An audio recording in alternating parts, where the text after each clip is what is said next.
All right, welcome to Social Distillation, the submarine still of the internet, where we attempt to drop the bead and pour white lightning straight onto your brain. What are we talking about today, Samo? Well, behind me, I've got a bunch of epidemiology and public health books up. So probably we're talking COVID today. Oh, goody. I did, based on this, also threw up there, if you can see it, if you can read it, a little H.P. Lovecraft. I thought that was fitting. It just, it's just the mood. And then after that, I wanted to maybe something a little more fun, because what's more fun than population collapse? And we can talk about one thing that I don't think people are talking about in this conversation, because there has been this kind of mantra that's been going from the more of the right-leaning people. They're like, well, it's the liberals that aren't having kids, so eventually we'll be all conservative. And I have an answer for that I don't think they would like to hear. That's not how this works. That's not how any of this works. No, it could work that way if everything just goes the natural way of who's breeding and who's not, sexual selection. But there's a third factor to this that we've seen throughout history. So let's start with the COVID stuff. Uh, how many years into this are we? 3 years now? Yeah, because it was, um, well, coming up on 4 because the first whispers of it started to come out in like November, December of 2019. And then it started to catch more mainstream attention in March of 2020. Okay, so I had made a thing a while ago in 2021, the end of March of 2021, and I could swear we did it in an episode. And I'd watched every episode around that time, at least fast forwarded through every episode around that time. I couldn't find it. So if this is new to you, this is something I made back then. Uh, and this is around kind of the state by state lockdown numbers. Do you remember this? I may be just crazy and thought we put it in an episode and we never did. It's not ringing a bell. Okay, so the headlines around this time were Texas is a super spreader because they Mm, won't stay locked down. And so I just went to the source here, Google Statistics, which they've actually removed those, by the way. If you go, you have to go to the Wayback Machine to see these again. Uh, wow. so they've removed these, but their sources is the government health ministries, which is where you would go to get this kind of thing. And well, I just made a chart for everybody to see. And I even made two charts in one, so nobody can accuse me of using relative statistics to make mine look better or actual to make mine look better, because I put both. There's a gray line that's New York relative to population with Texas, and the orange is New York absolute numbers, and then the blue is Texas. These are the case rates during that time when they wrote that article that Texas is causing us to stay in the pandemic. And as you can see, even compared to either one, relative or absolute, Texas was still doing better and Mhm. relatively even keel across the board. There were no super. This was when we were starting to have concerts and football games. And Mhm. this was when the famous picture of the A&M football game came out, where the stands were just full of people who were finally out of the house. Right. So, yeah, pretty steady across the board. And New York keeps spiking and just staying high in general. And they probably spiked because their immune systems were so down from not being around people that whenever they got a new little run of it coming in, their immune systems couldn't handle it. So it just spiked right back up.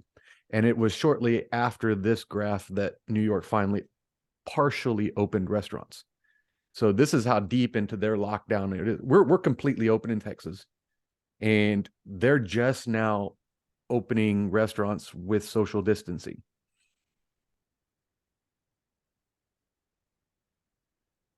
I'm concerned with why you have one of your tabs is Kulak. That can't be good. But that's for later, actually. Yeah. Oh, we're gonna have some fun today. All right. So now let's go to this more recent publication. Now, this is actually an update of a previous publication, but then they added to they had more data sets and more it's a meta-analysis. So they had more smaller run research projects to pull from. So it's more of making what they already said more robust. So this is the updated one. You could probably go back and find the original one too. Pretty much the same conclusion, just the numbers are going to be slightly different because they had more uh, studies to pull from. So did lockdowns work? Verdict on COVID restrictions. I'll get back to the abstract and then we'll go through the summary. Now, if you want to download the whole thing, they got a link right there and you get this. It is 220 pages though. So I am not sticking to the summary just for clickbait. I'm sticking to the summary because it's very long. And I did check some of the methods they used and it's pretty solid. So I brought the first one up because we obviously saw from a case rate, lockdowns weren't doing a whole lot. And this is why I love the way it turned out in the United States, because everybody says, well, what about in Uganda? Or what about in Ghana? What about Texas versus New York? Mm-hmm. What about California versus Texas? Texas versus Louisiana? New York versus New Hampshire. We can compare these things, and you compare enough of these things, you can no longer say, well, the population's different. Yes, there's a difference between New Yorkers and people in Texas, but most of that's ideological. It's not physical. We're black, white, Latino, Asian. Texas is probably the most diverse state in the country, but we're all a mix. We're all the same people. We all kind of have the same thing. Florida versus Georgia, they're neighbors. And they had completely different results because they had completely different policies. So we have these controls versus the experiment arm all over the country. And but now over the course of the whole thing, we got this meta-analysis. First of all, let's look at how they got the data. They took almost 20,000 studies where they identified could potentially address the problem that they're looking at. And then after 3 levels of screening, which they explain all 3 levels in the full version, they identified 32 studies that qualified. And what the criteria for qualifying is, the study had to use real world data, things that actually happened, not mathematical models. That's an important point for the end of this discussion. But 32 studies. Keeping in mind that one of the things that led to the lockdowns was the mathematical models out of Britain saying we're all going to die. Mm-hmm. That turned out later, yeah, that guy just kind of pretty much made it up, and he wasn't following his own advice. Okay, so now another issue came up. They had to standardize measures, or else you can't compare. It'd be comparing, eggs to apples. So they came up with 22 where they can use the same statistical models to work with all of them. So that way you're not saying, well, we kind of had to mess with the numbers in this one so we could fit it over here. Mm-hmm. So not only did they only use data that had real world data, they did it in a way where they didn't have to skew any of the data. So that's very important. And so that ended up with 22 studies to pull from. So that's not bad. This is pretty normal for a meta-analysis. You'll start with a whole bunch of things, and then you just keep winnowing down because you have set specific criteria. Then they separated the groups: lockdown stringency index, which they explain in their shelter in place order, and then specific, and MPI is non-pharmaceutical interventions. All right. So that 3 different groups. The first one in the United States and Europe, spring of 2020, only reduced COVID mortality by 3.2%. These are important numbers because we're going to get to what's going on today after this. This translates to approximately 6,000 avoided deaths in Europe and 4,000 in the United States. And this is all of Europe. That's why the number's higher. It's not like just Britain. It's not just France. It's the stay in place orders were also relatively ineffective in the spring of 2020, only reducing COVID mortality rates by 2%. So even less effective. This translates into approximately 4,000 in Europe and 3,000 in the United States.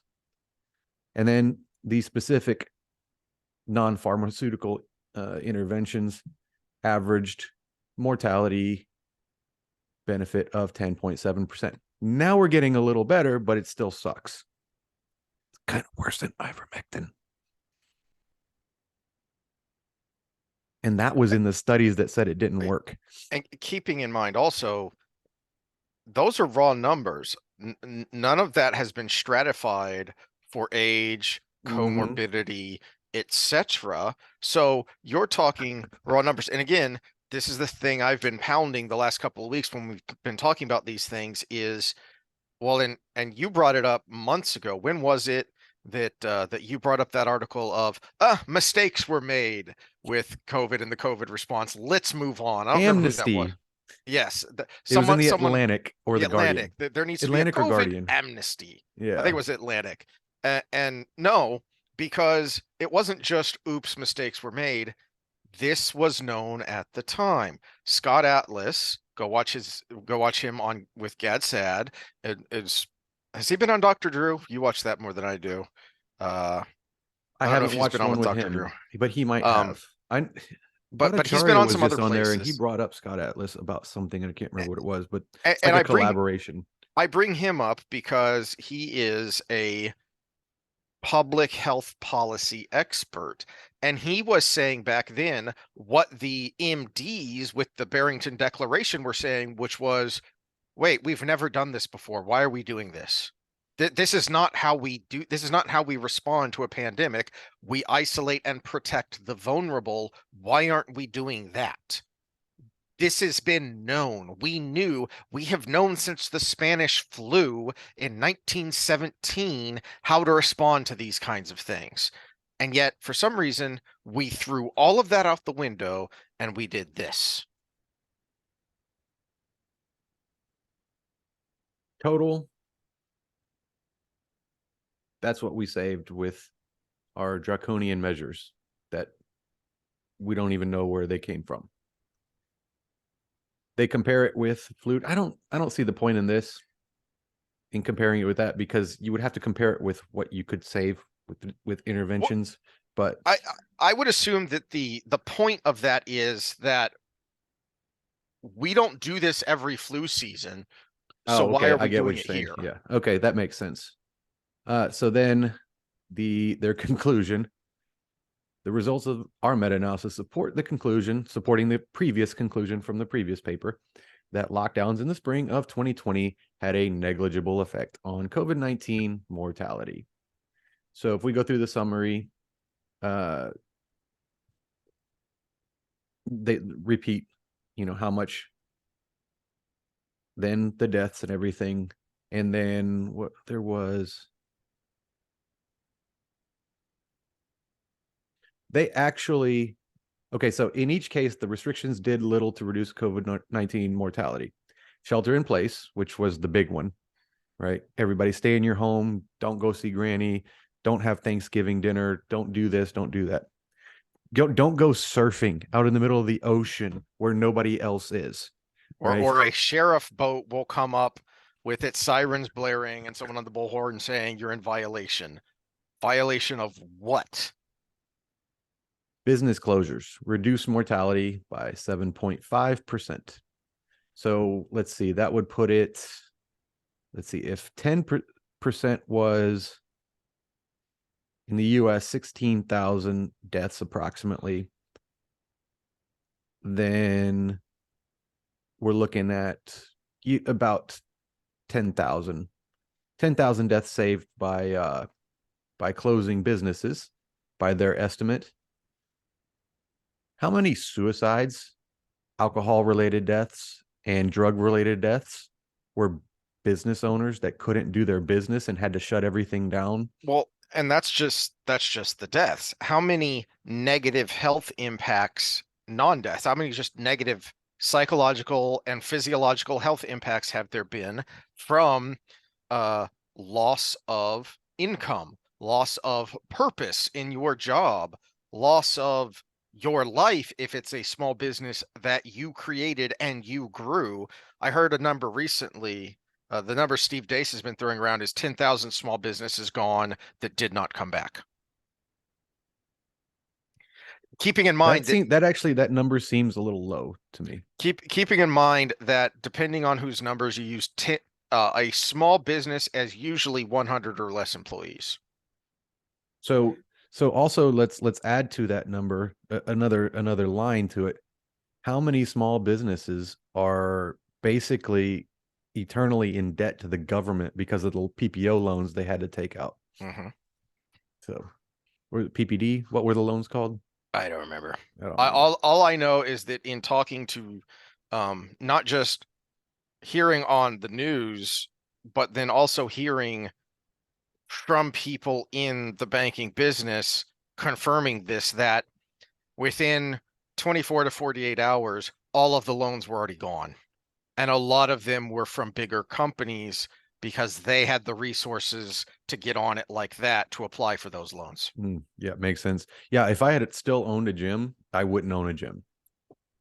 Mm-hmm. Yeah, and it wouldn't be in the same situation I'm in now, where we did it voluntarily and we did it the right way to exit and save face. And Mm-hmm. no, it would be in the I probably got a loan and they kept me locked down and they kept me locked down and I couldn't keep going. So that, yeah, luckily we did everything in a way that when this came around, we were essential. So we were able to keep working. And let's see, gathering limits likely increased COVID mortality by almost 6%. That was the one that got me. So don't. Did you dig into their to the details of how they came to that No, conclusion? no, I haven't gotten to dig into that one, but Because that one's interesting. that is very interesting. And I what I would speculate is probably something to do with our immune systems in general, Mm. where when we're all together all the time, our immune systems are constantly challenged. So it's like exercising, where it just stays robust. And then if you don't have that and then you go see somebody, you're more likely to do that. But yeah, I don't know. I don't know what happened there, but at the same time, it's funny. It cracks me up. Uh, see, this is an interesting one. Mask mandates actually had a big effect compared to the others. Not a big enough effect to make a mandate uh, acceptable, but it was bigger than the others. That's interesting considering the numerous studies that have come out in the past couple of years about how they don't do squat. Well, the good ones did a little bit, but you had to have a good one and you had to use it properly. And yeah, I messaged you this right when stuff had opened back up, and I was ranting about, because it was a face covering. You had to have a face covering in the gym. So I was just wearing a bandana, which doesn't do diddly, but it let me breathe because it's open at the bottom. And the first thing I noticed is that I was not the only one who kept fidgeting with the stupid thing. In other words, your hands, which are touching things that have been touched by other sweaty people, are on or near your face because you're constantly fidgeting with the stupid thing. Meaning that's going to have a negative efficacy because that's not how you're supposed to use a mask. I mean, watch a doctor show, and there's a reason they're standing here like this, walking backwards through a door, and somebody else gloves them up because they're not supposed to touch anything. Otherwise, you've just ruined all that hand washing. Well, same thing with fidgeting with your mask. You're kind of defeating the purpose of blocking things going into your respiratory system if those things are on your hands and you're touching your face. School closures resulted in between 2.5% to 6.2% mortality reduction. That one jumped out at me as well before the masks, because I was wondering how much of that were actually the kids and how much of that were the adult staff. The mortality reduction? Mm-hmm. No, this one they concluded, or they speculated for the most part, that this was more like anybody who has a kid knows you've never been, as me as a Samuel Sear has never been more sick than when my kid was in daycare, because they just bring it home to the family. and that's the speculation of where it Okay, well, probably and was the that's what I was worst. getting at was uh the teachers union screeching about how you couldn't open schools because it was a don't you care about the children, and then when you drilled down and you actually questioned it, it was, oh no, they were scared. It had nothing to Hmm. do with the children. It was the staff was scared to go back to school. Yeah, and but that this is the thing. This is a very small number, 2.5 to 6.2%. Mhm. This is negligible And considering the damage done, and actually the number of contacts you would have with a kid. This is a small number compared to the interactions you would have, and you could do things like, you know what, if grandma lives at home, this is where creative interventions could have come in. We could have had systems set up instead of lockdowns that were like, hey, we're going to hire out hotels to only have elderly people that otherwise normally would be in a setting where they could be in mhm. contact with their family who are worker or healthcare workers or kids that are in school.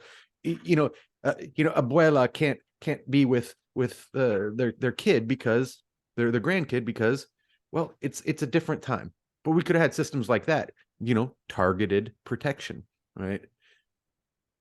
I would have happily spent tax money on that.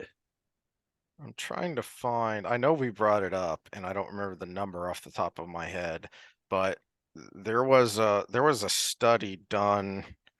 I think it came out last year, a significant reduction in IQ because of the lockdowns.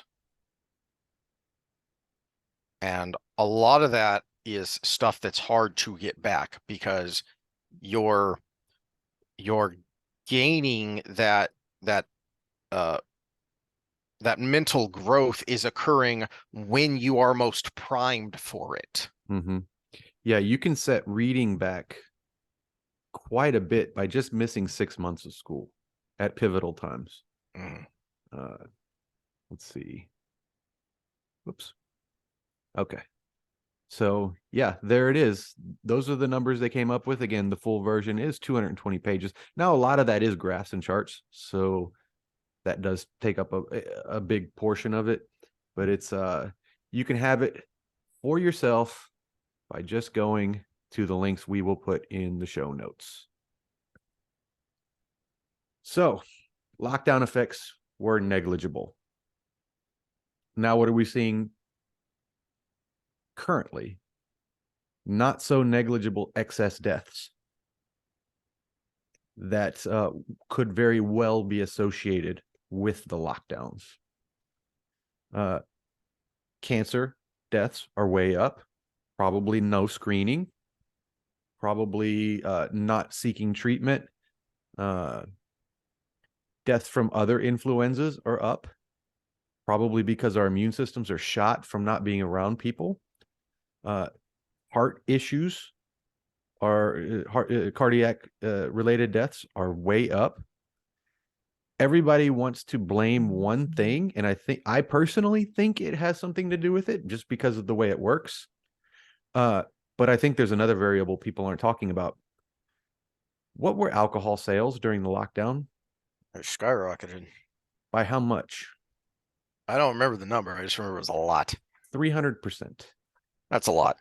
300% is a lot of increase. And alcoholism and cardiac issues are very heavily correlated, especially if you're 50 or older. Uh, let's see. Lung related issues are not up. This was the big one. Lung related deaths are not up, and which is a surprise because you would expect if it was COVID, Yeah. post COVID stuff, then you would probably see those increase as well. So, So before we get off too much into that, whoops, let me share sorry. because this ties in to what you were just talking about, but also the economic part of the lockdowns. And Micro took a lot of heat for this during, right at the beginning of the lockdowns, because he was one of the early people to speak up and say, "Hey, wait a minute. Um, every job is essential to the person working that job. That's why they have the job, because it's essential to them that they have that job. Mm-hmm. And so this is from 2021, talking with John Stossel. So I can't not hear his voice in my head. And there's a good video that goes along with it. But um, as Stossel says, politicians have too much power over our lives. Many use the pandemic as another excuse to take more. Early on, politicians declared that they could decide who was essential. Everyone else was told to stay home. Much of the economy stopped. Millions were laid off. Then politicians relaxed the rules for industries that they deemed essential. You can't just call somebody essential without implicitly suggesting that half the workforce is not essential, points out Mike Rowe. That's a big problem, says Rowe, because people find purpose in work. And that's a big deal. That's where a lot of those knock-on medical, physiological and psychological effects are coming from. That there are there's purpose there. And it's also nonsensical on its face. So where was it? Here we go. So much of the lockdown philosophy, the underlying philosophy was we have to protect everyone. We have to make everybody safe. One of his Dirty Jobs episodes that was one of my favorites was called Safety Third, because he hates the phrase safety first, because like he did a his 100th job. He was with a what do you a vehicle recovery unit of the US Army. You can't do that job. You literally can't do it if your first priority is safety. I mean, one of the drills he had to go through is trying to extract a vehicle while under fire. If safety was first, you'd just say, I'll come back and get it later. Well, that's why you can just you can use language to say it the right way. As safe as possible. Mm-hmm. You still got to do the job, but it's just Yes. as safely as possible, not safety first. Eh, Because if anything, Uber Alles is going to like mitigate everything underneath it. Whereas if you just make it a priority as one of several priorities under getting the job done, then you can still you have a higher likelihood of not getting hurt or dead, mm-hmm. but still get the job done. My brain just farted because I'm tired. Squats. I remember when squats used to not be so difficult. I miss those times. Um, but the idea behind the lockdown and why they were sold and why so many people said, "Yeah, let's do that," was we have to protect everyone. You hate grandma. You want grandma to die if you don't agree with the lockdowns. You're you're selling something that's impossible, as well as saying something that's stupid, because While it's at the a same time sending COVID patients to nursing homes. But mm-hmm. It's a so just on its face, let's ignore those shenanigans for a second. It's just on its face, it's absurd. It's there is no such thing as utopia on this earth. You cannot create any sort of guarantee. You cannot keep everyone safe from everything unless you just stop living life and get in a bubble. mm-hmm. To which you would still be dead, because then you would not be eating, you would not be interacting with people, which causes you to be depressed, you blah blah blah, et cetera, et cetera, et cetera. So you want to get banned? Uh, Because you were going down a road of this is just what minimal effect at best the lockdowns did. But now, what were the negative effects? Because that's just looking at one side of yeah. the equation. Let me make a conclusionary point Okay. on that article, and then we can go into the further analysis of it. But lockdowns are not a part of history. We don't have a historical precedent, and those that said it's something normal were selling you something, right? Mhm. Now we do have historical precedent, and this article needs to make it into the archives and be part of every news cycle to set that precedent, where now we can say when something else happens and everybody's around the round table and someone says, well, maybe we should lock down. And then we say, well, we did that in 2020 and here were the results. It didn't do squat and it had more harms. So now we have let's take the positive of this. We have a historical record of what it actually did. And we have a historical record that says probably not the best idea going forward. In hindsight, all we had was the mathematical models back in the day, which I'm sorry, I don't care what subject you're talking about. In the last 15, 20 years, I have not seen a mathematical model that came to fruition on any of these complex issues, whether it's social justice, whether it was the pandemic, whether it's freaking violence rates or anything. I have not seen a mathematical model that hasn't been even close to the reality that happens as time goes on. We've complained about a number of individual ones, but I'm just going to say it as a blanket. Someone give me a mathematical model that came out correct, and I will do an episode to praise that model, but I have not seen one. Whether, again, climate, freaking domestic violence, sexual assault, how many third rails do I want to touch with bad models? COVID, police shootings, anything. Those are all based on models. Incarceration rates. Garbage in, garbage out is the first thing you learn in high school programming. It doesn't matter how good of a program you want to make or think you are making. If you input garbage, you will get garbage out. And by nature, a model has assumptions, because if it didn't, you wouldn't be making a model. You would already know. Yeah. The other thing this historical precedent that we have is that then if someone ignores what you just said and says, well, no, we're going to go through with it anyway, then it wasn't about what they said it was about. Okay, if you have actual data now, that we're not making assumptions, we're not putting out models, we have actual data, we have actual results that we can look back and we can discuss and think about.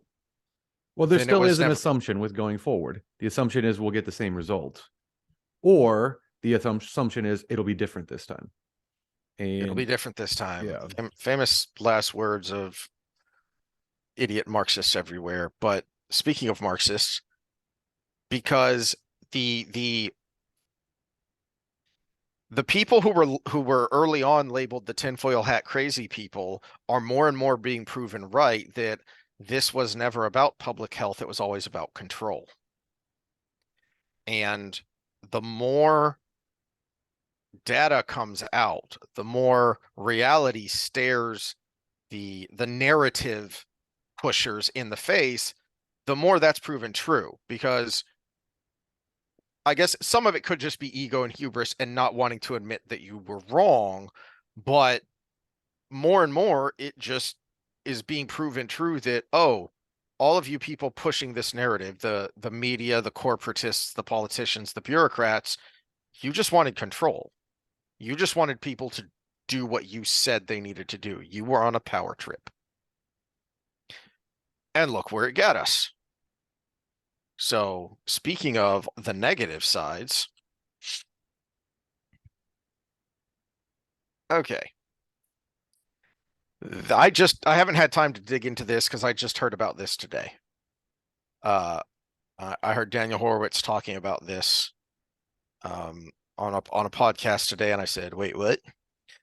So apparently the European Medicines Agency, so they don't have a VAERS system, so they require that that the drug companies have a pharmacovigilance documentation to monitor their drugs. Yeah, they're also supposed to do further research following signals that show up in the population, but that's neither here nor there. But yep, isn't that interesting on how things are supposed to go? So Horowitz himself still hasn't dug through all of these, because as he points out, just looking through the documents, he has identified over 10,000 categories, not individual instances, but 10,000 categories of nearly 1.6 million adverse events, many of them serious and debilitating. And this is just Pfizer in their own documentation that has now been released. They show that Pfizer knew about a sickening level of injury early on. An August 2022 document shows that the company already, Pfizer itself, had already observed the following scope of vaccine injury: 508,351 individual case reports of adverse events containing 1,597,673 events. 1/3 of the adverse events were classified as serious, well above the standard of safety signals usually pegged at 15%. Women reporting adverse events at 3 times the rate of men. 60% of cases were reported with either outcome or unknown or not recovered. There's an important caveat to the women reporting more.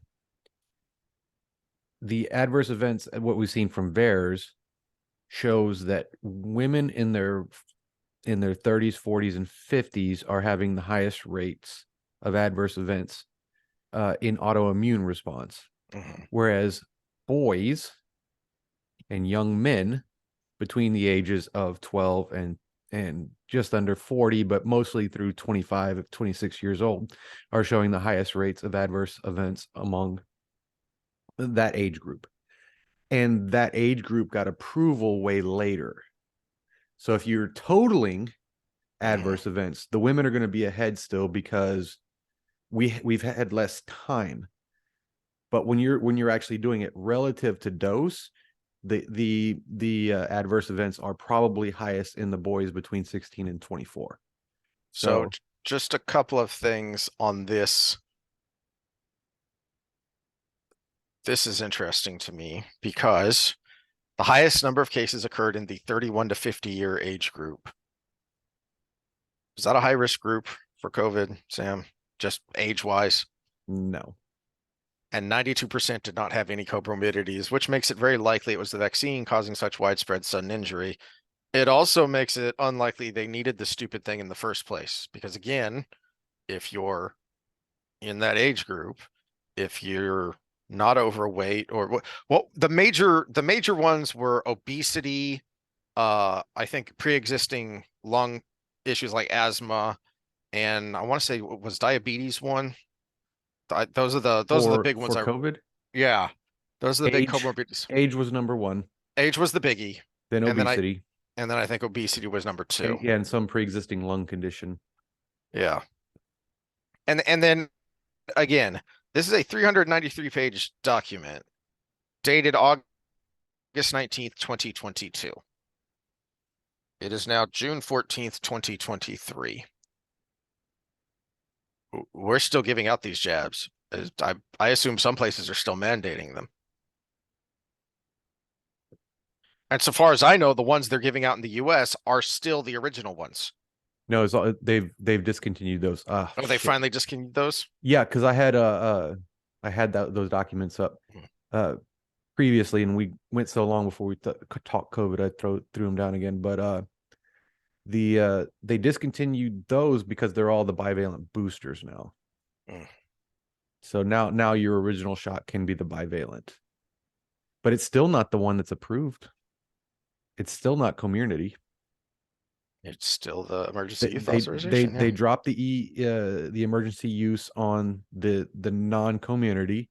We still don't have available Comirnaty, but they added the emergency use to the bivalent, which still hasn't been randomized control trial tested on humans. Speaking of, this goes along with the Pfizer documents, because I just heard about this one today too, so I haven't dug into it. You might find this one interesting. Because this is from JAMA, which is, they're part of the narrative. They're a very well-established medical periodical. And this is from January of last year. And this is looking at myocarditis cases reported after mRNA-based COVID-19 vaccination in the US from December 2020 to August 2021. These dates are interesting to me, one, because December 2020 was the very beginning, so that would have been the most at risk, and also healthcare workers. Those were the first ones to get rolled out. The thing about August 2021 that jumps out at me is that was when Rochelle Lewinsky went on CNN and said the vaccinations no longer protect against transmission. So the other thing that's interesting about this is I believe all of, where was it? Data sources. Here we go. This is using VAERS and CDC data. So they're looking at VAERS and CDC data back in January of 2022. And here we're, well, first of all, I like the abstract. Vaccination against COVID-19 provides clear public health benefits. Of course it does. The risks and outcomes of myocarditis after COVID-19 vaccination are unclear. All right, so the findings briefly. 626 cases of myocarditis in a national passive reporting system. The crude reporting rates within 7 days after vaccination exceeded the expected rates across multiple age and sex strata. The rates of myocarditis cases were highest after the second vaccination dose in adolescent males aged 12 to 15 years, in adolescent males aged 16 to 17 years, and in young men aged 18 to 24 years. Based on passive surveillance reporting in the US, the risk of myocarditis after receiving mRNA-based COVID-19 vaccines was increased across multiple age and sex strata and was highest after the second vaccination dose in adolescent males and young men. Yeah, and part of that, unfortunately, might be just because we had them too close together. Yeah, and I don't remember the numbers I heard most recently on. There have been a number of studies recently guesstimating, not even guesstimating. Some of them were actual. Was it the Thai study that actually went and Did pre and post measurements, pre and post measurements to come up with a number of subclinical myocarditis? And you've talked about this before because this is more your wheelhouse, but the reason that's important is because you only have so many ticks on this ticker. It's not ticks on the ticker. Now you're talking the Trump doctor that says you only have so many heartbeats. But no, when there's damage to it, it doesn't heal like other cells. There's only so much tread on the tire. Maybe that's a better analogy. And unlike a tire, you can't retread it. Well, once it is worn down, yeah, there's repair of the cells, but there's no renewing of the cells. So like all your cells, like a broken bone. Basically, your skin flakes off constantly, but new skin cells are separating with, just everybody's done basic biology, mitosis going, new skin cells are being made all the time. In your heart, they repair, but those cells kind of basically just last. Because so damage stays there. It's why, as you've said, it kills the cell. If it kills the cell, yes. So there's a reason there's no such thing as heart cancer. Yeah, because you're not replicating, so you can't over replicate, which is what a tumor is over replication, uncontrolled replication because of a mutation. So if a young male, teen or young adult gets myocarditis, that means there has now been damage done to that tissue that wouldn't have been done otherwise, meaning that even if they don't, this is why the subclinical number is important, because even if you don't feel it now, that doesn't mean you're okay. It may mean that all of a sudden you start feeling chest pains when you're 40, when otherwise maybe you wouldn't have started feeling them until you were 60. Yeah, let me see if I can find a good visual here. Yeah, this is a decent visual. Hopefully it's a good picture. Okay, so and why this is important for young people, or all people, but young people especially, is because it really depends on where that damage is. Oh, wait, Ed.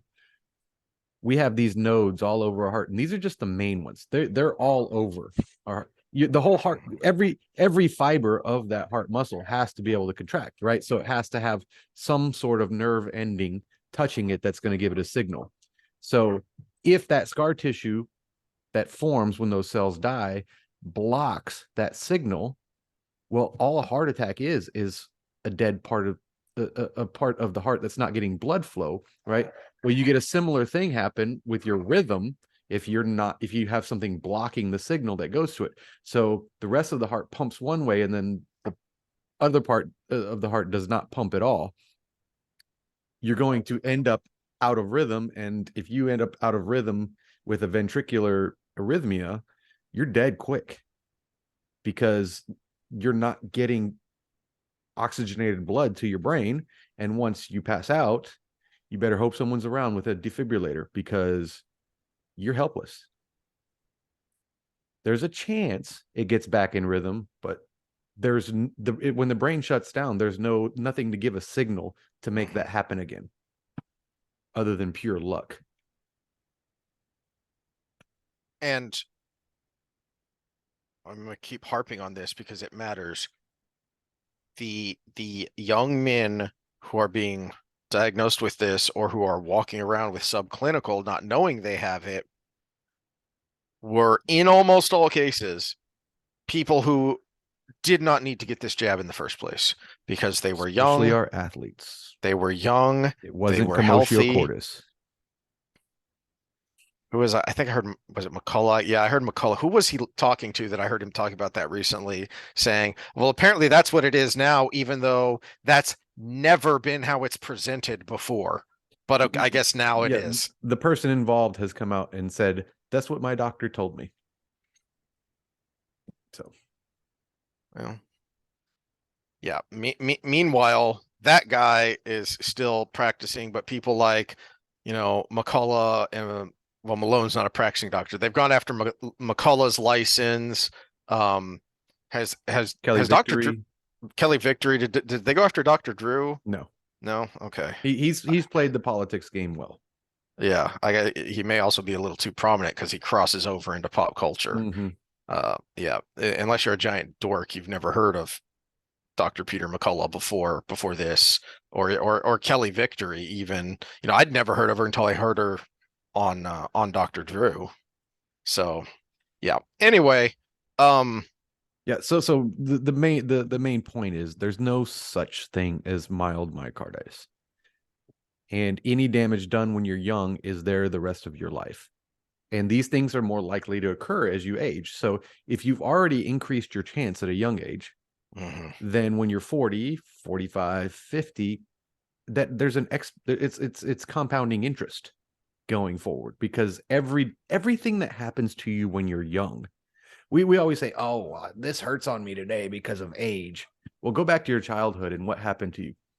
Did you dislocate your shoulder falling off your bike, or all of these little things that built up and that happened to you when you're young, and then when you're older and you feel more, you could feel the weather coming because your knees hurt. Now all of that damage is coming to fruition. Now put that on a major internal organ, mhm. the second most important one in the body, Oh yeah, the second to yep, your yep, yep. liver. Yeah. I'll drink to that. All right. So now, where did you want to go from here? Because I don't know if you intended to tie this together, but in my mind, there was a connection between what's going on here and population and the impending demographic crisis. uh I mean, if you can bridge the gap, go ahead. Otherwise, we can do a part two. Well, hold on a second. Where'd that go? Reopen that close tab. Here we go. Um, da, da, da, da. If my Um, if my alarm goes off, I'll have to pause this real quick because I got a sprinkler going, but I got to turn that off. yep. here we go. Okay. And again, this is just from Pfizer's own data itself. This isn't any number of other sources that have been talking about this for a while. Um, where'd it go? I know Disturbingly, what you're getting at. yeah, I'm looking for it. there were over 178,000 cases of reproductive or breast disorders, including disorders you wouldn't expect, such as 506 cases of erectile dysfunction in men. Um, this again, my rant here for the past weeks has been this isn't new. Remember, the first I heard about adverse events was in early 2021 out of New York City because Oh yeah, the the Jewish, the Jewish rabbis. community. Yeah. Yeah, because as part of the Orthodox Jewish community, part of what rabbis do is help women track their cycles, and they were going haywire. And women who had already gone through menopause started getting a period again. And these rabbis were saying, "What's going on here?" Uh, trying to alert the news, alert public health officials, and they were told to shut up. They were told to shut up. They were muffled and muted because they were spreading conspiracy theories and false information. And And they're like, lo no, and we behold, know this better than you. yeah, We know that this better than your gynecologist. We've been doing this yeah, for 6,000 years. yeah, Yeah. darn tootin'. And I've mentioned before of knowing someone personally who got a period that wouldn't stop, Mm. and don't want to go into any more details than that, but this has happened, and there That have affects two been people if she's got a boyfriend or husband. You know? there have been a number of Malone and McCullough both I've heard talk about this. I don't know who else has talked about this about um uh uh cadaver studies showing that um these blood clots, these strange blood clots, Dr. Cole. Cole, Yeah. like to collect in the reproductive organs. But then there was also a while ago, I believe, I think it was in the Lancet, a British study looking for the spike protein that was supposed to stay in your arm and didn't. And not only did it not stay in the arm, but there were certain places it liked to collect. I believe one of Oh, was, okay, so we've got to give the basis for all this. It's yeah, not just the spike protein. Because the lipid remember, nanoparticle. it's the delivery mechanism. It Mhm. gets where it needs to go with the delivery mechanism. The Yeah. spike protein just does its thing. Spike protein shows up to whatever party it shows up to and just wrecks the house. All right. But what party it goes to is determined by the nanoparticle, which is, remember, we talked about this in a previous episode. It is designed to gravitate to the highest active. It's designed for cancer. So it is designed to gravitate. This particle was designed to go towards the most active cells in the body. And if you have a growing tumor, that is the most active cell in your body. But if you have no growing tumors and you're a 16-year-old boy, your heart is the most active cell in your body. If you're a reproductive age female, your ovaries are the most active cells in your body. So this, if you're an 80-year-old man, you really don't have a whole hell of a lot of active Mm. cells in your body. So it might be okay to get the jab because you're really high risk for COVID. You don't got a whole lot of active cells. Your immune system may not imprint because it's just not developing in itself. So you can probably get jabbed to infinity and get some protection, and Pfizer can make their money and you get some protection.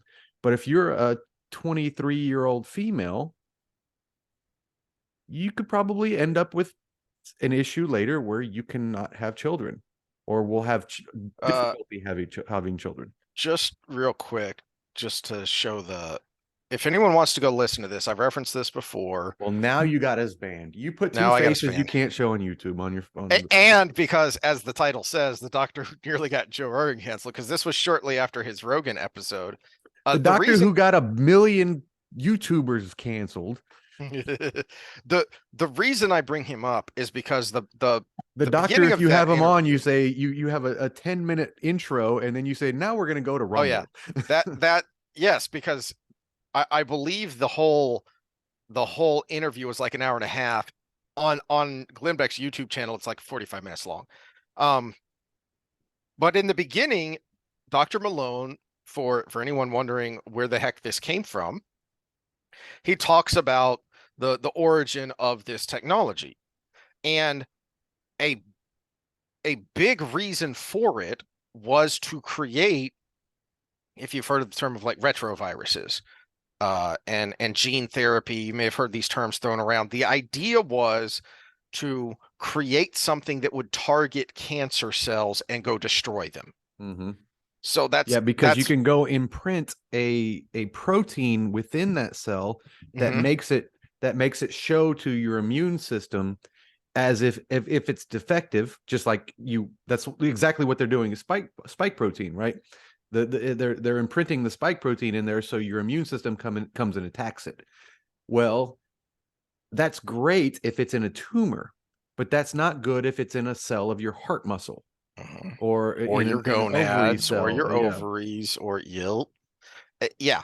And that was his that was the first thing that made my ears go up about the MRI technology. Go, well, wait a minute, why are we doing this? And then I heard other things later because he pointed out that the idea was the problem with gene therapy is that you don't want to do something that's permanent, that you can't undo if you have to do it. So changing someone's DNA is really risky. Mhm. So, Well, and again, in the original version of that, it is designed that your immune system kills the entire cell.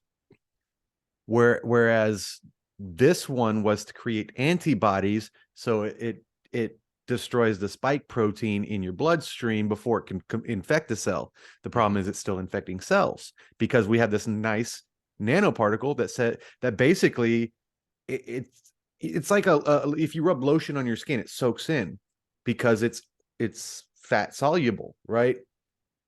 That's exactly, lipid is fat, lipid nanoparticles. So your cellular membranes are made of fat. They have an affinity for each other, and it just goes, come right on in. It skips the doorman. A freaking sugar molecule needs insulin to help it get into the cell. A fat molecule does not. well, Not a lipid particle. so Yeah. I'm going to paraphrase as best I can remember, but Well, I've only let me plug something real quick for okay. those that are having trouble following along, and you want the full, because we're not going to get into full detail because we don't have the time to repeat a whole episode. Episode 174, Okay. CDC director, or was she? That was the title. Because Was she because indeed? because we talked about this because the person working on this technology, Mhm. one of the people working on this technology or heavily with it, was her husband, who is the head of the Harvard Department of Cancer Research. So it might be a coincidence, but there are two dots that connect there. And but yeah, so and that seems to be the problem. But why'd they use this thing that might be a problem in the future? Because they want to experiment on everybody to see how it's going to work. Man, we're going down a rabbit hole here. Yeah, but let's not go too deep into it because we have that whole episode that goes into the Okay. mechanics of it. Yeah. And Yeah, we got to get to the second topic, which I know what you were going yeah. to, so now we can segue. All right. Population collapse. Population collapse indeed, because your gonads aren't working.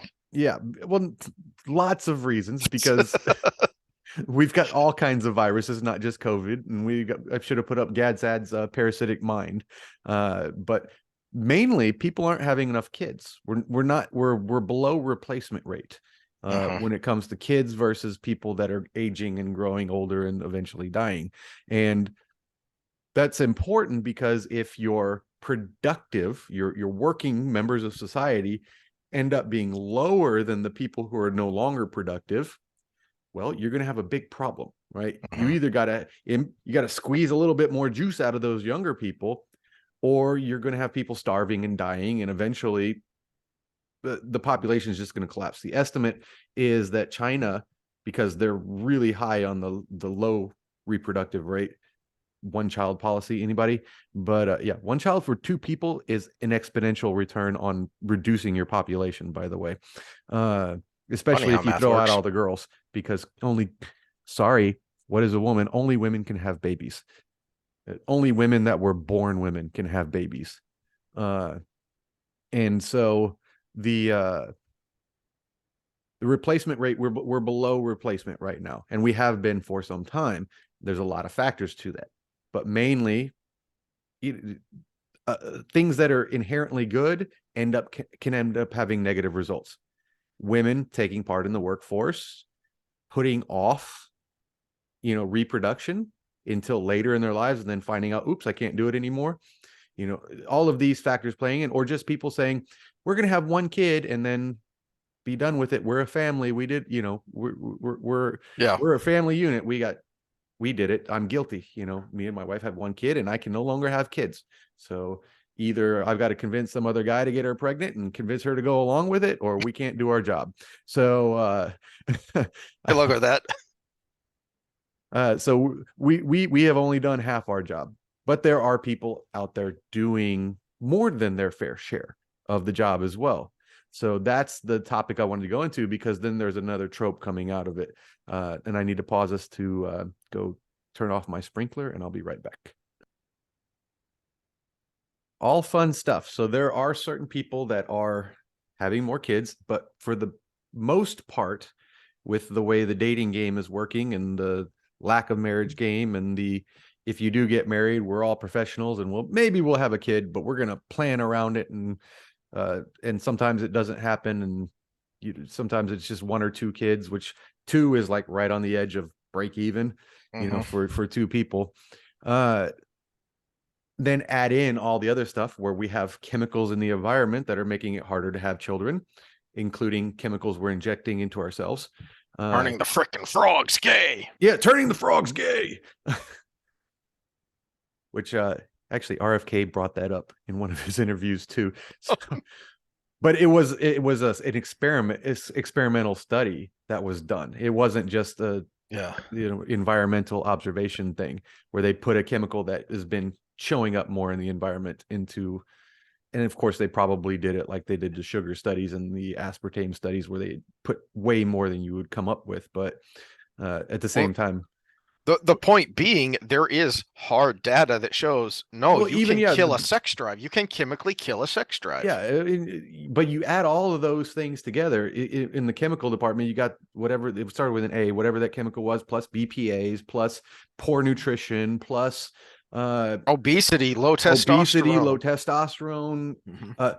Testosterone in males is lowering 1% every decade or something like that, or every year, or something along those lines. Birth control removes the signal that women give to men that raises testosterone in the man, because the New business pheromones are down. idea. We start selling bull shark steaks. Okay. You know why they're so aggressive? They have the highest testosterone of any animal.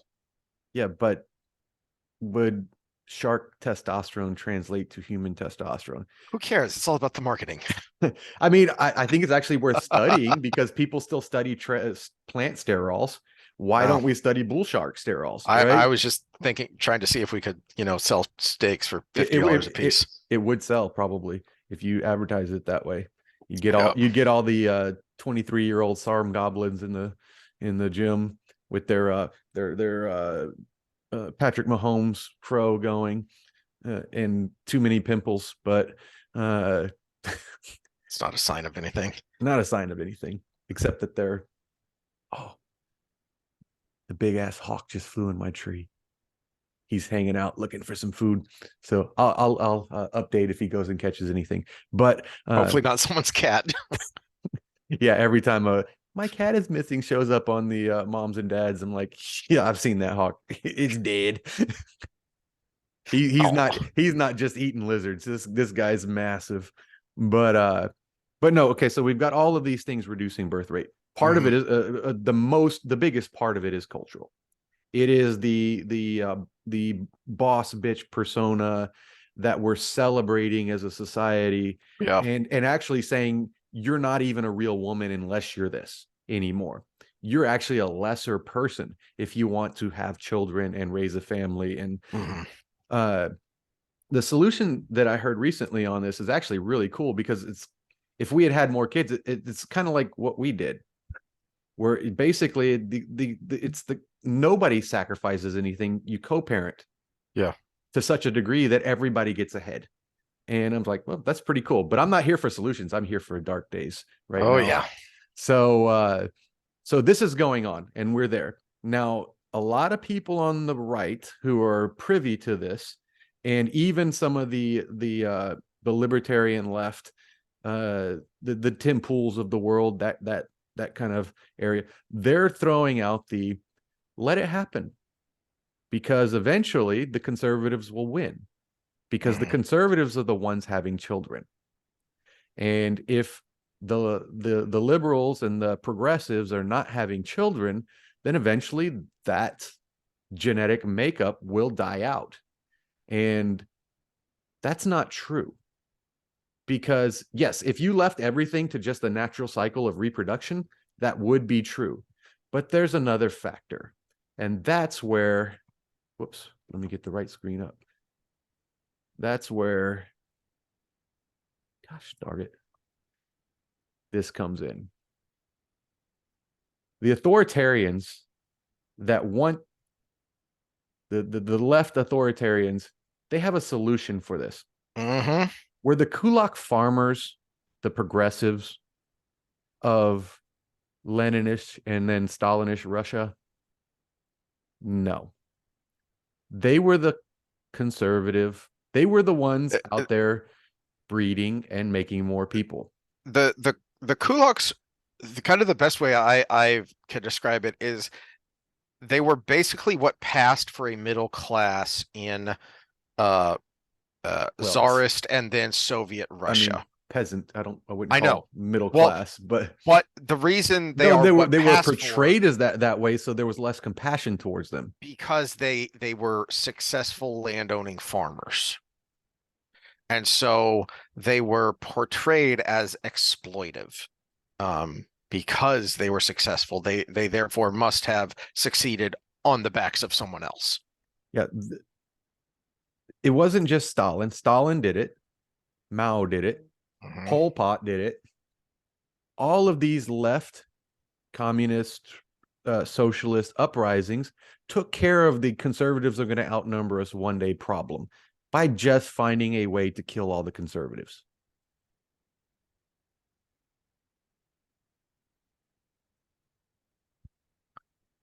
And it is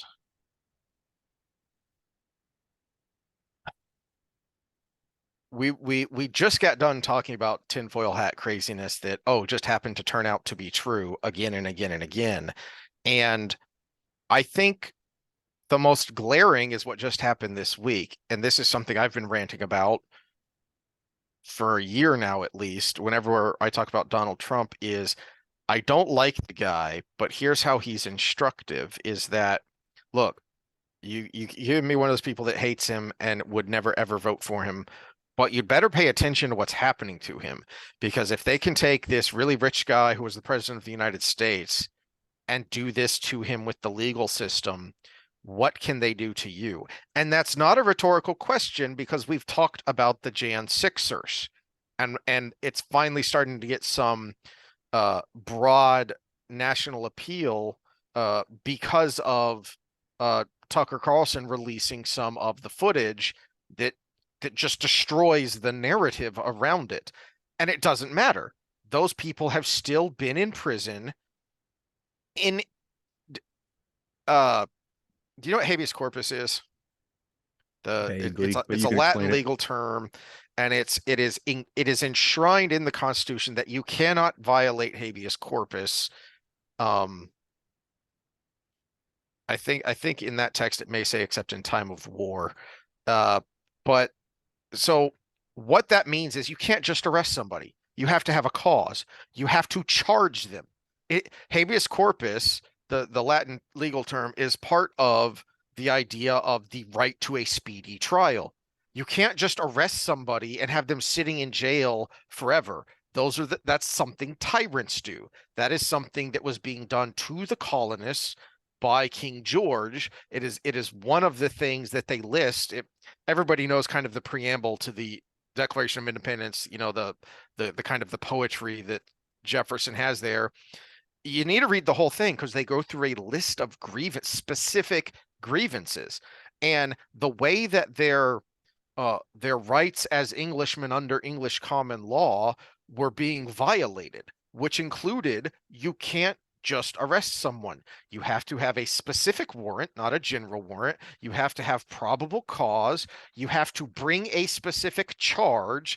They have to have the ability to confront their accuser and defend themselves. None of that has happened for the Jan Sixers. So you can think whatever you want about them, but you'd better think, hey, as awful as what I think they did, they shouldn't have been languishing in jail for 2 years without a charge being filed for most of them. So it is not hyperbole to say the it is not even speculative to say that the justice system is going to be turned against people who disagree. Then we had this the Uh, other day. No, this is where this fits with your Jan 6 person. mhm. So with Jan 6, that you set the precedent, at least you theoretically did, that all laws broken on the Capitol are to be punished at the nth degree of Mm, what they can be punished. That's indecent exposure mm. on the White House lawn. Good point. I hadn't thought about that. It, we just said they couldn't come back. Why isn't this person getting the book thrown at them? That's a good point that I had not thought of. No, and then we got the videos for Jan 6 that you talked about that Tucker got from McCarthy and then released. Mhm. And we got Chansley getting out at about the same time. And the speculation out there that's been thrown around by the right is, oh, they let him out because they knew they couldn't hold him anymore after the evidence and everything. It's like, no, that's not it. He was scheduled to get out. Yeah. But they had to release this ahead of him getting out and talking. And I listened to his Twitter space, and guy's off his fucking rocker, but No. you know, it actually gives you a lot of insight on what those people were believing. And he actually explains Q and the difference between Q and the phenomenon that we call QAnon. And then he goes into a whole bunch of stuff. And I'm like, you know what? I, I could see any person that is heavily religious falling into this trap because I've seen it definitely with Catholics Mm, and demon possession and their beliefs yeah. on that. And I'm like, he's just saying the same things. People believe these things already. All you do is attach government to it or deep state to it or Yeah. and if you already believe in demons and child sacrifice and all of these, and then you believe that the people in power, Jehovah's Witness, think every politician is evil. That is central. That's why they refuse to get involved in politics. They're just riding the river because they believe that all politicians are corrupt and evil. So if you believe deep down in your soul religiously these things, how could you not fall into that trap? So where where else were you going here before I start to add my own darkness?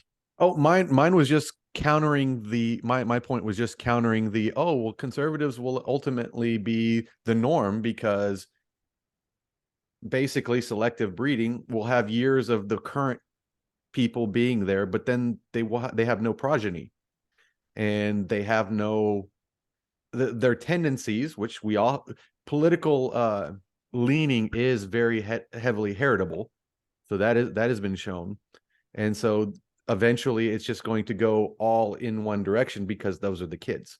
So, but my point is, there's a solution to that if you're very bad, and because these people still exist and they're in large numbers to take charge, we need a different solution to this problem other than it's just going to happen that way because they're just going to kill all the people that are up against them.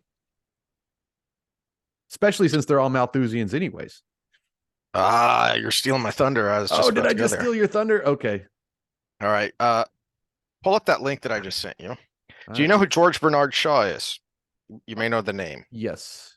An Irish playwright, the political activist.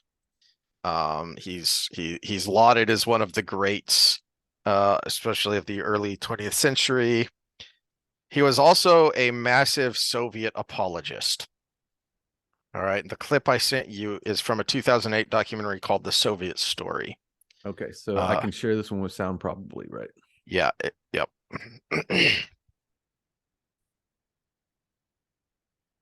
You must all know half a dozen people at least who are no use in this world, who are more trouble than they are worth. Just put him there and say, sir or madam, now will you be kind enough to justify your existence? Pause. If you can't justify your existence, Think of the egotistical cojones on this guy that you're more trouble than you're worth. And you all know a few dozen. This is basically how prohibition was sold in America is, well, everybody knows someone or knows someone who's a problem drunk. Yeah, this is a real problem. I'm not a problem. I can hold my liquor, but everybody knows someone who's a problem. And But then the even thinking still, stops by there. by this rubric, the most the people on the extreme left are the useless ones. Hmm. Yeah. So justify your existence. You first, I buddy. can twerk in front of little kids. I'm justifying my existence. Yeah, you Uh, first, buddy. yeah. All right. if you're not pulling your weight in the social vote, if you're not producing as much as you consume, or perhaps a little more, then clearly we cannot use the big Who is the example of producing more than you consume than the people you brought up with Mike Rowe? Hey, I mean, And just who consumes more than they produce, more than admin? Maybe uh homeless people. Other than that, well, let's make it more personal here for Mr. Shaw. Who consumes more than they produce than old people? ooh, All right, I'm ouch. looking it up real quick here. He was born in 1856, he died That's in ageist. 1950. Well, it's also true. And so this is early film. So we'll say, well, I'm guessing this was the 1920s, maybe the early 1930s. So you're 70 or 80 years old, dude. How much do you produce? I guess you've outlived your usefulness. Bye. Thanks I for all your I produce contributions. philosophy. Yeah. Yeah. Thanks for that, pal. organization of our society for the purpose of keeping you alive, because your life does not benefit us and it can't be of very much use to yourself. How do they allow that on YouTube and take some other videos down? It's basically like if you feel useless, you might as well kill yourself. That translated, right? And No, it's worse than that because it's in if the you know people that are useless, you might as well kill them. exactly. Yeah. And it's keep in mind when this was. We're talking late 20s, early 30s here. What happens a decade later? That's what he was advocating. Now, the lefties who love this guy like to bury this part about him, but he's sitting here advocating what a decade later everyone would be shocked and horrified that Hitler and the Nazis actually did. I can't remember exactly what he says that the clip cut off there, but I've seen a Be, longer clip and it's something to the effect because of, it's okay you when know, we do it, but it's not okay yes, when they do it. yes, because we were going to be more humane when we did it. Is basically the justification is we were going to make you comfortable as you shuffle off this mortal coil. Allowing the kulaks to starve to death is more humane. The killing fields in Cambodia is more humane. I don't know. I mean, most of it was starvation with Mao. That's more humane. Mhm. I mean, give me other examples if you got more, but Ugh. Pick one. Well, let's see. There's this Well, purposeful basically, starvation of the they're more, Ukrainians. There was they can say we did it more humanely because we basically did something that caused them to die, but we just let them die from it. We didn't like do it with our own hands. yeah, but that's all in the past, and it's all hyperbole from evil dictators who were. Oh wait, but then there's Canada. Canada's going down, man. That is It's crazy. not only is it not hyperbole, it's no longer even speculation. The story that sticks out in my mind was the disabled vet who was trying to get a wheelchair ramp built for her house because she is a disabled vet. And she kept going round and round with their veteran affairs. And finally they said, well, have you considered assisted suicide? What? I just want a wheelchair ramp so I can get around easier, and you're telling me to kill myself. Yeah. And the numbers, Fifth leading cause of death in Canada right now. By yeah, the way. Yeah. the numbers have Euthanasia. skyrocketed. The If numbers people have didn't pick up skyrocketed on it, he's last year, talking too. about euthanasia. Yeah. Fifth leading cause of death. Yeah, I know Peterson has talked about it recently. I don't remember who else has talked about it a lot. I know Crowder's talked about it because he grew up in Canada. So he's talked about it a lot, and you knew it was going to get here eventually if you were a sane person. That now, if you're depressed, you can apply for assisted suicide. Yeah. So as woke and annoying as the APA is right now, at least when you go to a psychologist now and you talk about suicide, they put you on a watch list. Mm-hmm. We're still doing that part right. Now we're not helping the person get better, so they don't still do it anyways.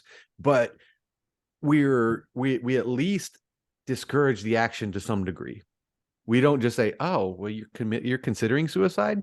Well, let me tell you how you can get that done pain-free." All right. So how does this tie into a 18th century philosopher? Thomas Robert Malthus. I just pulled up his Wikipedia real quick because I was trying to remember when he lived, 1766 to 1834.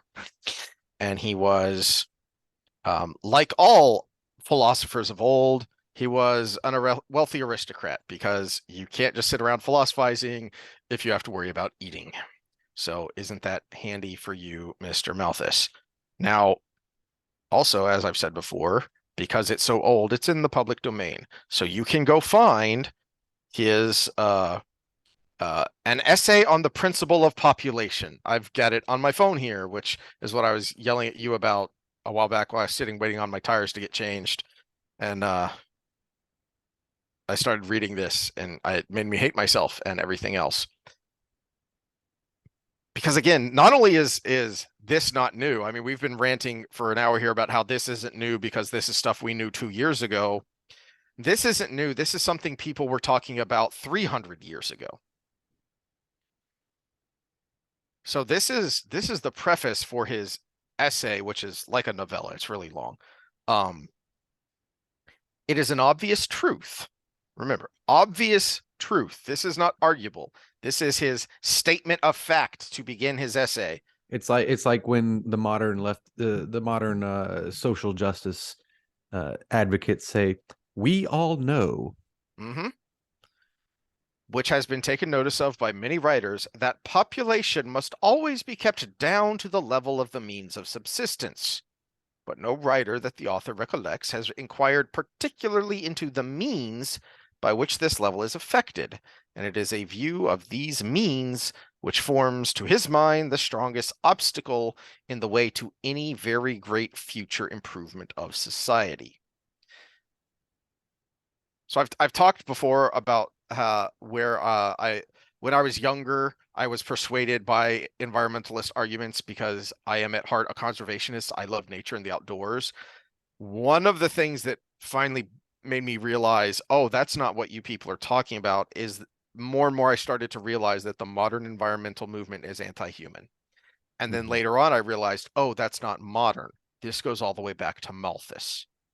Well, and this is you brought up an important point: wealthy aristocrat, but also I would speculate urban aristocrat. because how could you not feel that way if you're in the sprawl, right? If you're downtown Tokyo, it feels that way. If you're in Madison Square Garden with everybody around, it feels that way. When you're in the middle of just, you know, modern Detroit, a dystopian nightmare, it feels that way. Mm-hmm. But when you're in the Rocky Mountains, Yeah. it doesn't feel that way. Yeah, I've said before, these are people who think that overpopulation is a problem have never been on a road trip. Just second you get outside of suburbia and it's just empty space. Just go on a road trip and you'll see how much. We went to Hawaii for our anniversary in February. Even there, a tiny island that is thus constrained, it doesn't take long to get into nature. Mm-hmm. But the idea, the obsession, and so he's writing in beginning, the Industrial Revolution hasn't really started yet. It's the pre-industrial revolution here around 1800.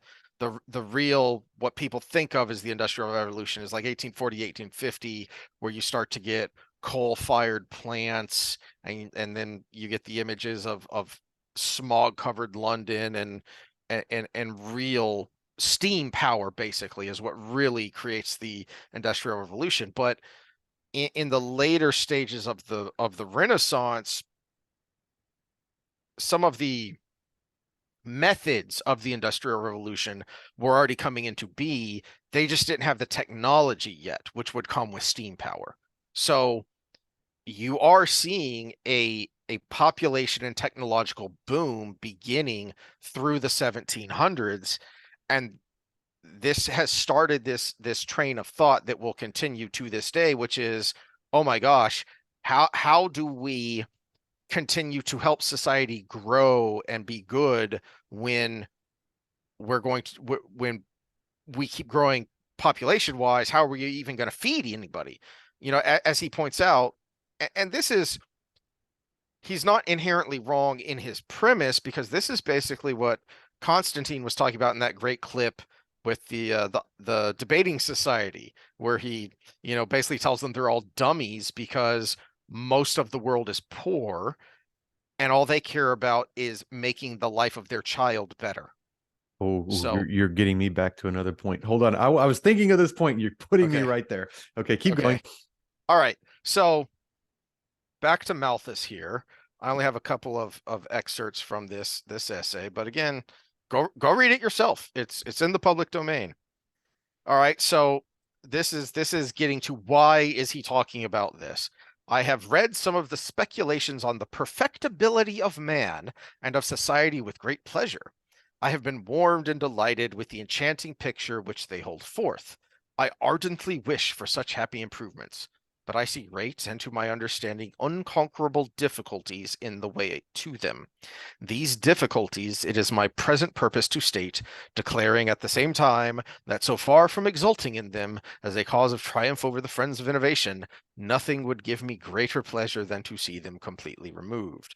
So he's basically he's saying, I'm a utopian, even though it sounds like I'm going to be talking about dystopia, because he wants the perfectibility of man. This is something that's coming about through the Renaissance, is we are no longer the barbaric, crude people we used to be. Pleasures and even for not just the aristocrats, but you have a growing upper and middle class in Europe that now has something unheard of, not, just a couple generations before: leisure time. I mean, just think about how much leisure time we have as a people, and not that long ago that was something unheard of. I mean, you go to certain parts of the world, that's unheard of. There's no leisure time. You're too busy trying to live. So you start to get this idea of utopia. And remember when Plato wrote that, I mean, the term means impossible. You can't have it. And yet there came this time where people thought, well, maybe we can. Maybe we can create perfection, because look how far we've come so quickly. And that's basically what he's stating here, is that I want to help realize this perfectibility of man, but there's this one huge obstacle in our way that we need to address. You know, all those dirty little people.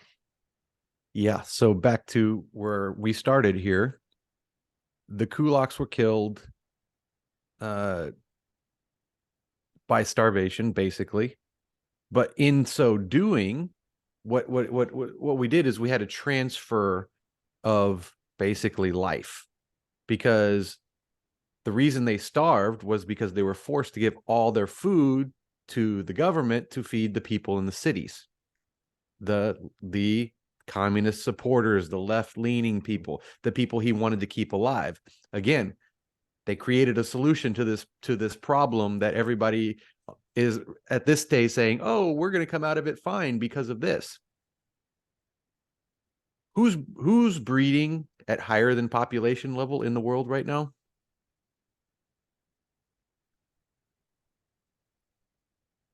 I'm going to say mostly Latin America and Africa. Africa. Yeah, Africa. Not so much Latin America right now. They're a lot of their countries are under too. Oh, wow. But yeah, Africa. So the solution to the problem is you create a class of people who do all the work while you get all the stuff. You 1619 project supporters, guess what you're helping to recreate? African slavery worldwide. I mean, that's just the final product of this whole thing. Geez, who was it who recently said the quiet part out loud? I think it was Hank Johnson, who's one of the dumbest people in Congress, who said the quiet part out loud. We can't restrict illegal immigration because then who would do stuff for us? Who would pick our vegetables and nanny our kids? You just said we can't stop illegal immigration because we need a permanent people of color, by the way, underclass to cheaply perform tasks for us. But see, that's even short-sighted because there's a selection process of the people who want to come here right now. And the people who are coming here voluntarily, even though they're poor, are also breeding under population maintenance. So it's like 1.7 or something along those lines, where again, you need above 2 to have a gain, or you need 2 to stay the same. So because we are a sexually reproducing species, by the way, so it means there is a male and female. But oh Sam, shit, I forgot about the recent YouTube purge. I think I'm the one that just got us canceled. Oh, there was a Remember? recent one about what? Male and female. Oh, I didn't know that. I missed that. All the YouTube channels that are getting retroactively struck from videos they've had out for years. I had not heard that. Oh, that might be a whole subject on its own. So yeah, Okay. look into that. Daily Wire is completely off. The most recent one I heard about was the kerfuffle when they were going to broadcast What is a Woman on Twitter, and then it got struck, and then Elon Musk came and said, what the heck is going on here? Yeah, and they tried to say he was at the meeting, but he was actually in Europe at the time, not in San Francisco. Yeah.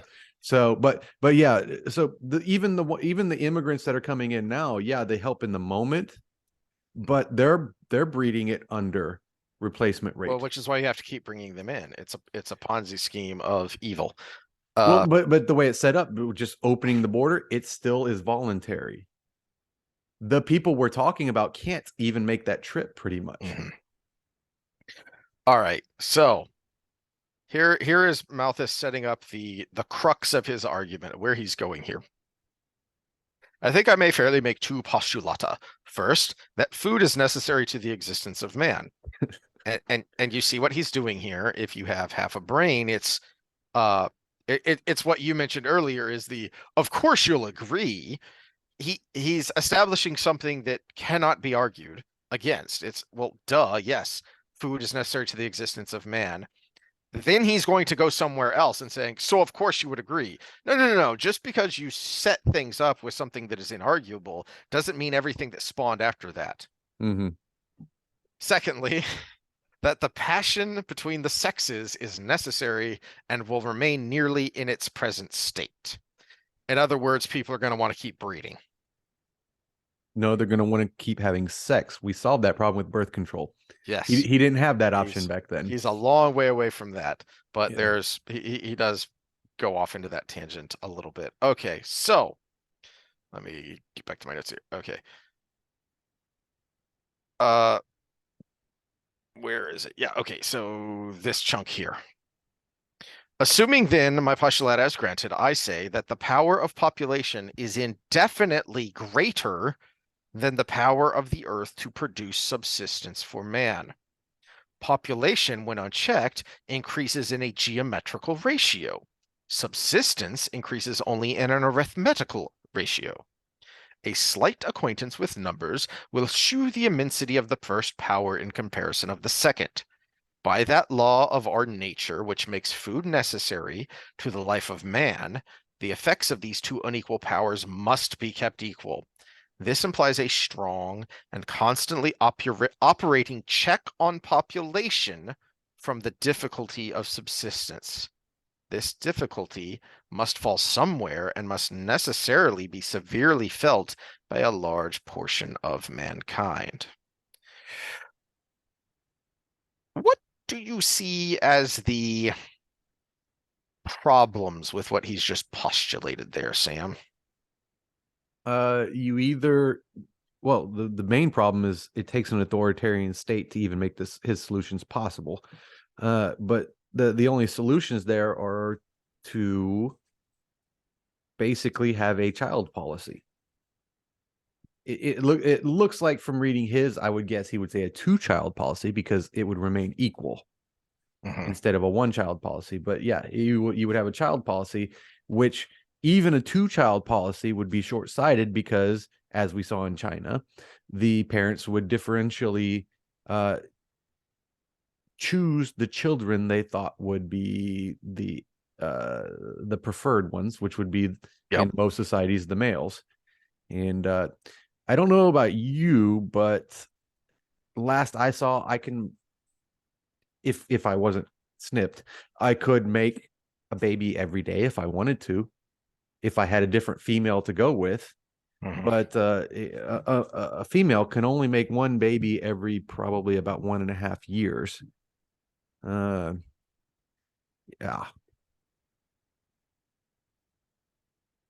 I could probably make number 5 or 6 babies a day if I really wanted to.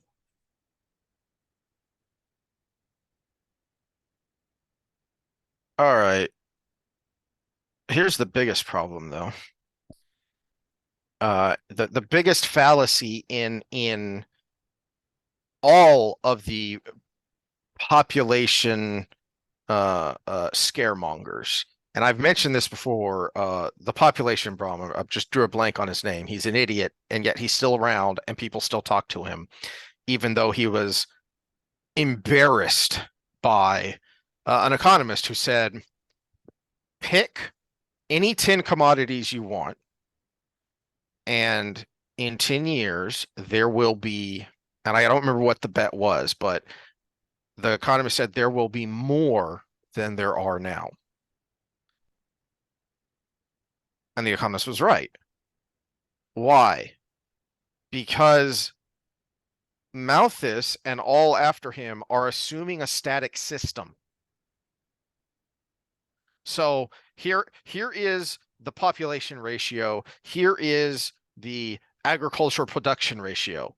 Well, that assumes nothing ever changes, which is especially asinine now when you look at the technological rate of increase. But even in Malthus's time, there had been, I mean, again, the reason people like Malthus and even non-aristocratic rich people had leisure time is because there had been advancements in agriculture that allowed more people to not do agriculture. So I don't remember the number off the top of my head, but I want to say it was over 50% of the population at the founding of the nation were farmers. And I just looked up some numbers here, and in 2012, there were 3.2 million. It's about 300 million people in the United States. So 1%. About 1 to 2% is what there are now. Yeah. I mean, wrap your head around that most people had to farm at least in part, in order to live, in order to eat. And now 1 or 2% of the nation farms, and we are And we're not obese. even the most efficient at it. We're not, in large part because of the Dutch subsidies. are the most efficient, but yeah, they're ridiculous at it. Yeah. But so it made me think of this, the whole you can fit all humans on Earth in the Grand Canyon. Okay, so yeah, I just saw, when I was looking this up, I just saw a Quora fact check on this, and it got me in the first half. I'll admit. This statement is not true. The Grand Canyon is approximately 277 miles long and up to 18 miles wide and over a mile deep. While it is true that you could fit the entire human population on Earth into the Grand Canyon, as others point out, it would not be comfortable. my favorite first half there. I think I've brought this up before, way back when I was ranting about the population bomb early on in one of our episodes.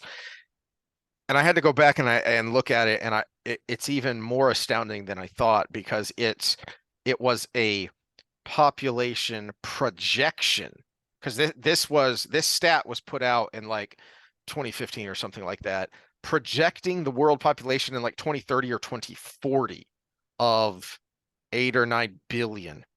You could fit the entire world's population on the island of Maui. Now we would all be standing shoulder to shoulder. It would be the world's biggest mosh pit, but we could all stand there on the island of Maui. But here's the other thing to it. Why are we being concerned about it in the West when it's already too late in the East? The population of China is projected to go from what is somewhere around 1.6 billion right now to 600 million in the next 50 years. Or was it 2050? 50 is in the number. It's either in the next 50 years or by 2050. The world's population is going to be reduced by 1 billion in a very small amount of time. If we want to break even, if we're talking Malthusian break even, we need to get our numbers up to make up for their loss. Especially since we have so much more productive land. Soil in China sucks. That's why they created such astounding agricultural technology, because they had to. Yeah. So last little snippet from good old Malthus here. And the reason I bring this up is, again, going back to this idea that there are, as he puts it, this natural inequality of the two powers of population and of production in the earth, and that great law of our nature, which must constantly keep their effects equal, from the great difficulty that to me appears insurmountable in the way to the perfectibility of society. This strain of thought has not gone away. It is what manifests in the modern environmental movement, which, keep in mind, what does the E in ESG stand for? Environment. There's this great clip of John Kerry talking about, basically he says, it's okay for me to use a private jet because I'm doing important work. Meanwhile, they want to curtail public air travel for you plebes. Gates has talked about this. This is a big reason why his foundation exists, is to create the perfectibility of society.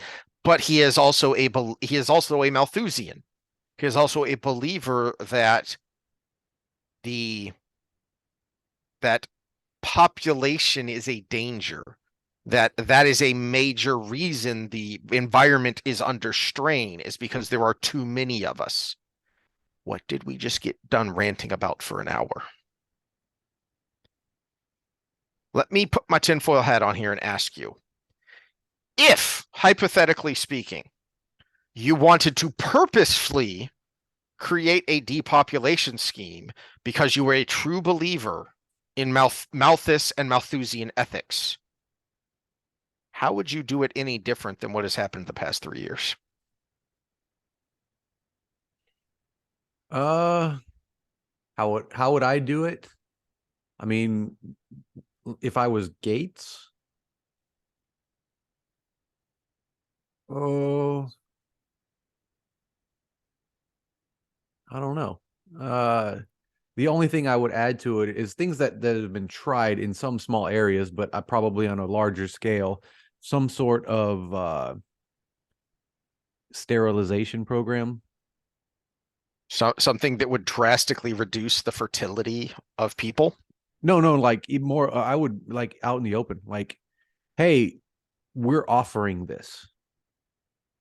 You never want to worry about an abortion again. Never want to worry about getting pregnant. Just come take this shot. Not Yeah. disguised as something else, because there would be a large percentage of the population that would come get that. Yeah. Because in their A large youthful percentage. naivety, they would say, I don't want to ever have kids. I want to be this. I want to be free, blah, blah, blah, blah. I want to be an Instagram model. Blah, blah, blah. So there would be enough of a percentage of the population that would just go bite the freaking worm on the hook that has the hook obviously thrown out there. I think that would be the only thing I did differently. Is I would actually, the honest approach would actually get enough people that you would have a huge effect. Yeah, there's some thought to that. Certainly in the West, that would work. Mm-hmm. Where the conspiracy theorists annoy me and get it wrong, though, is that you don't need a conspiracy for something like this. You just need people who believe the same thing and are working towards the same end. And any number of people can justify anything if they can conceive of a greater good. I think we're all hedged the in between on conspiracy theory versus not. Is I would say you have to believe that there are enough people with enough influence that can see the benefit for whatever cause they have, whether it just be money for themselves or a Malthusian kind of philosophy, everything in between, that would see something and use it as an opportunity. That's the only conspiracy theory you need, because they could even be talking to each other because they all know each other. But if I believe that the world is overpopulated and I'm Bill Gates and I see some of the data that shows that this thing can affect reproduction, sure, I'll pimp that out, because that's what that goes towards my structure, my internal structure. If I'm Gates, it will stick with him, and I believe that humans are taking up too much area and farmland and everything. I'm going to buy up all the farmland in America. If I believe, we could go all day with the things he does that goes towards that end. It's not a conspiracy theory. It's just he believes this. We know that. Yeah. And he's doing a lot of things that would push that along. And he's seeing the opportunities when they come forward. You don't need a darkened room with a dozen people, shadowy figures, manipulating and organizing. That's where the conspiracy theories go off the rails, and I think they do more harm than good, is because, and of course, with the World Economic Forum, you actually do have organization, and yet we're called crazy. There has to be some organization for it to go far enough. To go far enough, but to make an impact, all you need is enough people with enough power who think the same way. They don't actually have to organize. They don't actually have to have a plan called the Great Reset and publish it. Oh, wait. But we can go more recent or more local, as in the United States, and the DNC has an agenda. And they make sure everybody is on board with that agenda. The RNC has an agenda, and they're trying at the moment to make sure everybody is on board with that agenda. There's a little disruption on that side because we had the bull in the China shop, but that's a conspiracy, because there are people in the DNC who have the agenda, and they are making sure, with whatever means necessary, that everybody votes lockstep. And you don't need, So one of the places conspiracy theories fall apart is um how many people would have to keep the secret, right? So that's a big place where conspiracy Well, theories we've fall just apart. figured out with some of these FBI probes that a lot of people can keep a lot of secrets. You also don't need that many necessarily if you have convinced enough people that you are right. Mm-hmm. They don't have to be in on it to follow your orders, to follow your suggestions, to follow your lead. They don't have to be in on it. They just have to believe in the overall principle that you're doing what's right and you're working towards the greater good. Well, and there's also the phenomenon of who's going to be the first to step out, That's right? We'll go back to the DNC and RNC. Everybody in the DNC votes lockstep. It's always a all in vote on that side, almost always, at least on the major issues. yeah, And certainly now. Yeah. yeah, and someone speaks out against, and then they're the pariah of the party. Yeah. We saw that with Tulsi Gabbard. You And you would be hard pressed for me to find anything other than foreign policy. I agree with Tulsi Gabbard on, and yet just because she spoke out on a few things, she's an independent now. She's not even part of the party. well, she spoke out against third trimester abortions. You'd agree with her on that. Oh yeah. Yeah, there you go. Give you two. Okay. Yay. She's the one that put forward a bill that we should never even had to consider. You have to, try to keep a kid alive that survived an abortion. Oh, I didn't know she put that one forward on the federal level. She was the one Okay. that put that forward on her way out the door, but she did it. She's the one that put that forward. She did a lot of FUs on the way out the door, but That's a nice double-barreled salute on the way out the door. yeah, but it's again this position that we don't consider extreme. A baby's already out of the mother's womb and still alive. You can't kill it. That's not an extreme position. No. That's not even a conservative position. That's a we're human beings position. Yeah. And she was ostracized for that position by her party because they have a certain agenda. And she was ostracized to such a degree because it was an example. She was made an example of, so nobody else steps out of line. Justin Amash used to be a Republican, and he was voting against some of the things they were putting forward, and he spoke out against 9/11, I believe, and or not 9/11, but the subsequent responses we had to it. The Patriot Act and some other things. Yeah, and he ended up being a libertarian in the House because he could no longer be a Republican because they pushed him out of the party. They ostracized him to such a degree that so many Republicans just dropped right back into line.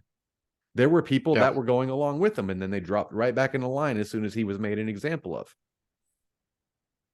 Yep. And you see that on all levels. COVID laws, you turn in your neighbor. Who's the brown shirts, right?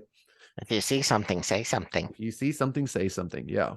Don't turn around. At least be so the vicious online in that they can't put their face out of their door anyways, when they're not supposed to. So it's not a conspiracy theory. It's people fall in line for the most part, and people take advantage of it on the top of whatever structure you're on. Yep. Well, we usually try and end on a happy note, but I'm hungry, so we're gonna end there. Well, here's a happy note. There's that semi-solution of partner families where everybody pushes forward so everybody can succeed. But also there might be something to the idea of, ladies,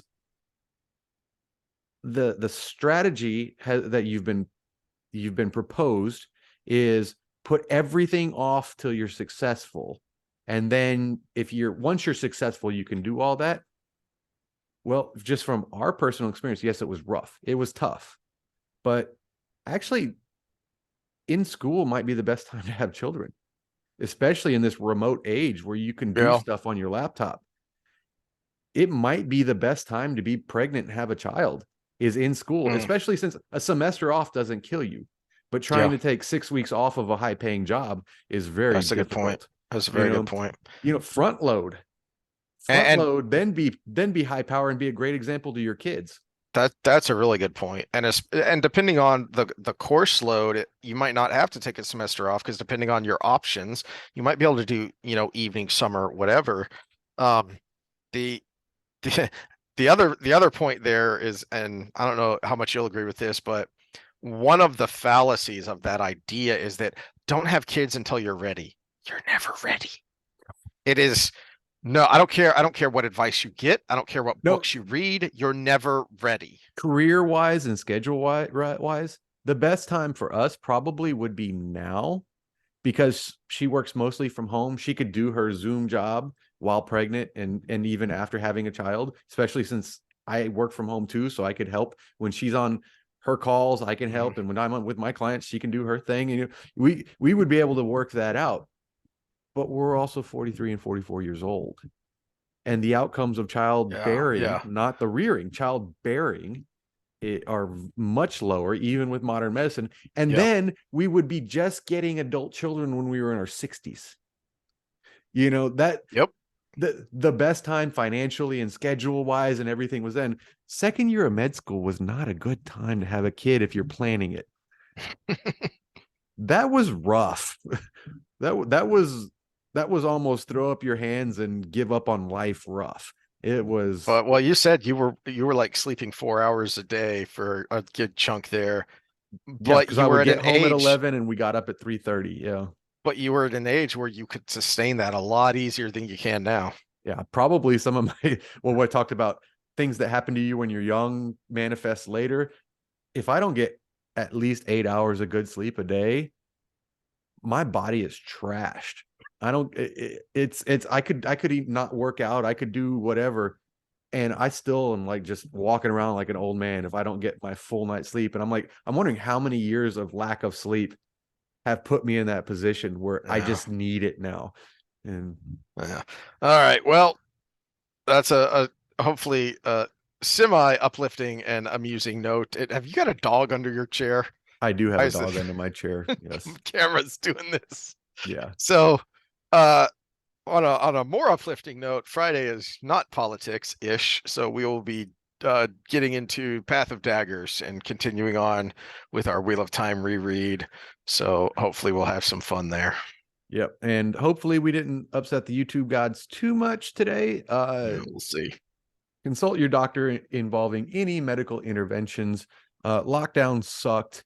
Hopefully anybody listened to this made it through okay. And if you didn't, leave us a comment below that tells us your story as Yeah, well, vent, because vent and rant. It'll help. vent and rant, it does help. It does help. All right. See y'all later. See ya.